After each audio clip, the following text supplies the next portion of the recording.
जय माता दी दोस्तों यारों, निर्जला एकादशी के दिन भगवान विष्णु की पूजा करने और व्रत रखने से सुख समृद्धि की प्राप्ति होती है और हर तरह के पापों से मुक्ति मिल जाती है।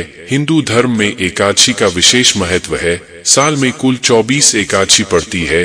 जिस साल अधिक मास पड़ता है तो उस साल 26 एकादशी पड़ती है।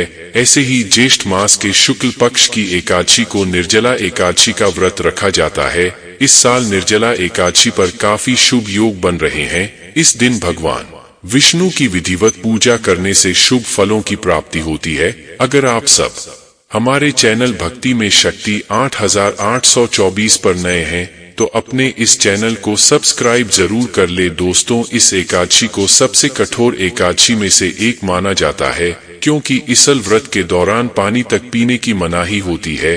निर्जला एकादशी का व्रत रखने से दीर्घायु और मोक्ष प्राप्ति का वरदान मिलता है। आइए जानते हैं निर्जला एकादशी की तिथि। शुभ मुहूर्त महत्व सहित पंचांग के अनुसार ज्येष्ठ माह के शुक्ल पक्ष की एकादशी तिथि 17 जून को सुबह 4:42 से आरंभ हो रही है, जो 18 जून को सुबह 06:02 पर समाप्त होगी। ऐसे में उदया तिथि के आधार पर निर्जला एकादशी व्रत 18 जून को रखा जाएगा। निर्जला एकादशी व्रत का पारण द्वादशी तिथि के दिन किया जाता है। इस साल निर्जला एकादशी के पारण का समय 19 जून को सुबह 6:15 से 8:10 तक है। इस दिन सुबह उठकर स्नान आदि करने के बाद भगवान विष्णु का मनन करते हुए व्रत का संकल्प ले। इसके बाद विष्णु जी की पूजा करें। इस दौरान उन्हें फूल माला, पीला चंदन, अक्षत भोग लगाने के साथ साथ विष्णु मंत्र, विष्णु चालीसा, एकादशी व्रत कथा का पाठ कर ले। अंत में विधिवत आरती कर ले। निर्जला एकादशी के दिन भगवान विष्णु के मंत्र नमो भगवते वासुदेवाय मंत्र का जाप करें। निर्जला एकादशी को मोक्षदायिनी एकादशी कहा जाता है। इस दिन बिना जल ग्रहण किए दिन भर व्रत रखा जाता है और अगले दिन यानी द्वितीय तिथि को व्रत खोला जाता है। इसे सबसे कठोर एकादशों में से एक माना जाता। इस एकादशी को भीमसेनी पांडव एकादशी के नाम से भी जानते हैं। इसके साथ ही पूरी रात जाकर भगवान विष्णु से संबंधित भजन कीर्तन करते हैं। इसके साथ ही गरीबों और जरूरतमंदों को कपड़े, खाना, पानी, वस्त्र आदि का दान करते हैं। निर्जला एकादशी का व्रत ज्येष्ठ मास के शुक्ल पक्ष की एकादशी तिथि को किया जाता है। हिंदू धर्म में एकादशी व्रत का मात्र धार्मिक महत्व ही नहीं है, यह व्रत मानसिक एवं शारीरिक स्वास्थ्य के नजरिए से भी महत्वपूर्ण है। एकादशी का व्रत भगवान विष्णु की आराधना को समर्पित होता है। इस एकादशी का व्रत करके श्रद्धा और सामर्थ्य के अनुसार दान करना चाहिए। इस दिन विधि पूर्वक जल कलश का दान करने वालों को पूरे साल की एकादशियों का फल मिलता है। इस प्रकार जो इस पवित्र एकादशी का व्रत करता है वह समस्त पापों से मुक्त हो जाता है।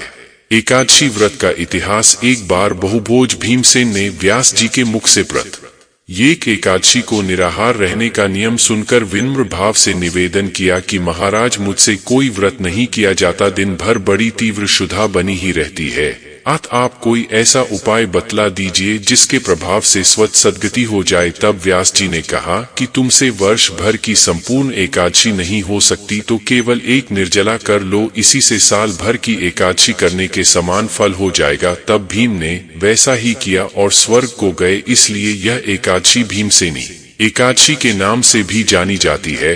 निर्जला एकादशी का महत्व। निर्जला यानी यह व्रत बिना जल ग्रहण किए और उपवास रखकर किया जाता है, इसलिए यह व्रत कठिन तप और साधना के समान महत्व रखता है। हिंदू पंचांग अनुसार वृषभ और मिथुन संक्रांति के बीच शुक्ल पक्ष की एकादशी निर्जला एकादशी कहलाती है। इस व्रत को भीमसेन एकादशी या पांडव एकादशी के नाम से भी जाना जाता है। पौराणिक मान्यता है कि 5 पांडवों में एक भीमसेन ने इस व्रत का पालन किया था और वैकुंठ को गए थे, इसलिए इसका नाम भीमसेनी एकादशी भी हुआ। सिर्फ निर्जला एकादशी का व्रत कर लेने से अधिक मास की 2 एकादशियों सहित साल की 25 एकादशी व्रत का फल मिलता है। जहां साल भर की अन्य एकादशी व्रत में आहार संयम का महत्व है, वहीं निर्जला एकादशी के दिन आहार के साथ ही जल का संयम भी जरूरी है। इस व्रत में जल ग्रहण नहीं किया जाता है, यानी निर्जल रहकर व्रत का पालन किया जाता है। यह व्रत मन को संयम सिखाता है और शरीर को नई ऊर्जा देता है। यह व्रत पुरुष और महिलाओं दोनों द्वारा किया जा सकता है। व्रत का विधान है, दिन भर इन बातों का ध्यान रखें। नाम बार एक, पवित्रीकरण के समय जल आचमन के अलावा अगले दिन सूर्योदय तक पानी नहीं पिए। नंबर 2, दिन भर कम बोले और हो सके तो मौन रहने की कोशिश करें। संख या 3, ब्रह्मचर्य का पालन करें। नंबर 4, झूठ ना बोले, गुस्सा और विवाद न करें। जब वेद व्यास ने पांडवों को चारों पुरुषार्थ धर्म अर्थ काम और मोक्ष देने वाले एकादशी व्रत का संकल्प कराया था, तब युधिष्ठिर ने कहा, जनार्दन, ज्येष्ठ मास के शुक्ल पक्ष में जो एकादशी पड़ती हो, कृपया उसका वर्णन कीजिए। भगवान श्री कृष्ण ने कहा, हे राजन, इसका वर्णन परम धर्मात्मा व्यास जी करेंगे, क्योंकि यह संपूर्ण शास्त्रों के तत्वज्ञा और वेद वेदांग के पारंगत विद्वान है। तब वेद व्यास जी कहने लगे, कृष्ण और शुक्ल पक्ष की एकादशी में अन्न खाना वर्जित है। द्वादशी को स्नान करके पवित्र होकर फूलों से भगवान केशव की पूजा करें। फिर पहले ब्राह्मणों को भोजन देकर हमें स्वयं भोजन करें। यह सुनकर भीमसेन बोले, परम बुद्धिमान पितामह, मेरी उत्तम बात सुनिए। राजा युधिष्ठिर, माता कुंती, द्रौपदी, अर्जुन, नकुल और सहदेव यह एकादशी को कभी भोजन नहीं करते तथा मुझसे भी हमेशा यही कहते हैं कि भीमसेन एकादशी को तुम भी ना खाया करो, परंतु मैं उन लोगों से यही कहता हूँ कि मुझसे भूख नहीं सही जाएगी। भीमसेन की बात सुनकर व्यास जी ने कहा, यदि तुम नरक को दूषित समझते हो और तुम्हें स्वर्गलोक की प्राप्ति अभीष्ट है और तो दोनों पक्षों की एकादशों के दिन भोजन नहीं करना। भीमसेन बोले, महाबुद्धिमान पितामह, मैं आपके सामने सच कहता हूँ, मुझसे एक बार भोजन करके भी व्रत नहीं किया जा सकता, तो फिर उपवास करके मैं कैसे रह सकता हूँ। मेरे उदर में वृक नामक अग्नि सदा प्रज्वलित रहती है, जब मैं बहुत अधिक खाता हूँ तभी यह शांत होती है। इसलिए महामुनि, मैं पूरे वर्ष भर में केवल एक ही उपवास कर सकता हूँ, जिससे स्वर्ग की प्राप्ति सुलभ हो तथा जिसके करने से मैं कल्याण का भाव हो सकूं। ऐसा कोई एक व्रत निश्चय करके बताइए, मैं उसका यथोचित रूप से पालन करूंगा। व्यास जी ने कहा, भीम, ज्येष्ठ मास में सूर्य वृष राशि पर हो या मिथुन राशि पर शुक्ल पक्ष में जो एकादशी हो, उसका यत्न पूर्वक निर्जल व्रत करो। केवल कुल्ला या आचमन करने के लिए मुख में जल डाल सकते हो, उसको छोड़कर किसी प्रकार का जल विद्वान पुरुष मुख में न डाले, अन्यथा व्रत भंग हो जाता है।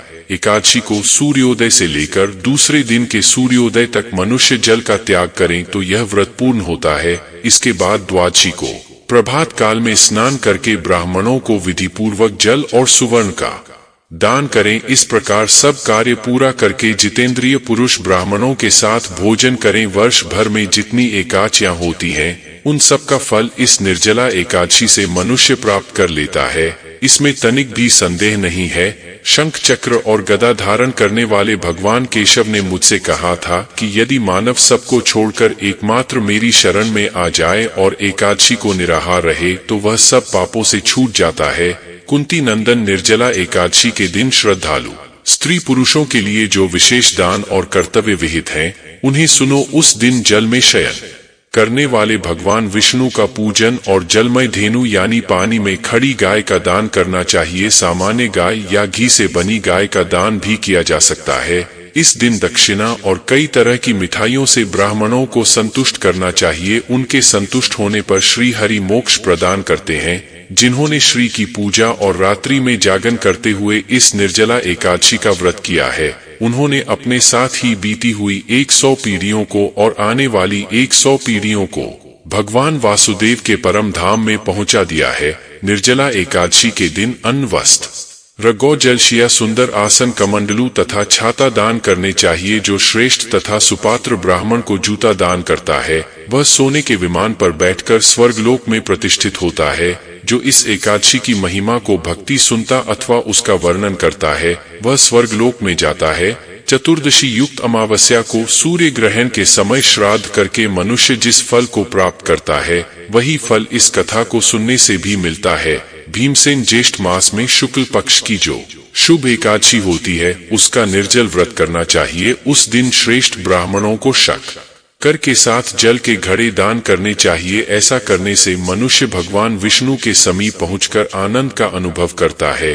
इसके बाद दशी को ब्राह्मण भोजन कराने के बाद स्वयं भोजन करें। जो इस प्रकार पूर्ण रूप से पापनाशिनी एकादशी का व्रत करता है, वह सब पापों से मुक्त हो आनंदमय पद को प्राप्त होता है। यह सुनकर भीमसेन ने भी इस शुभ एकादशी का व्रत आरंभ कर दिया। दोस्तों, जानकारी अच्छी लगी हो तो वीडियो को लाइक करके हमारे चैनल भक्ति में शक्ति 8800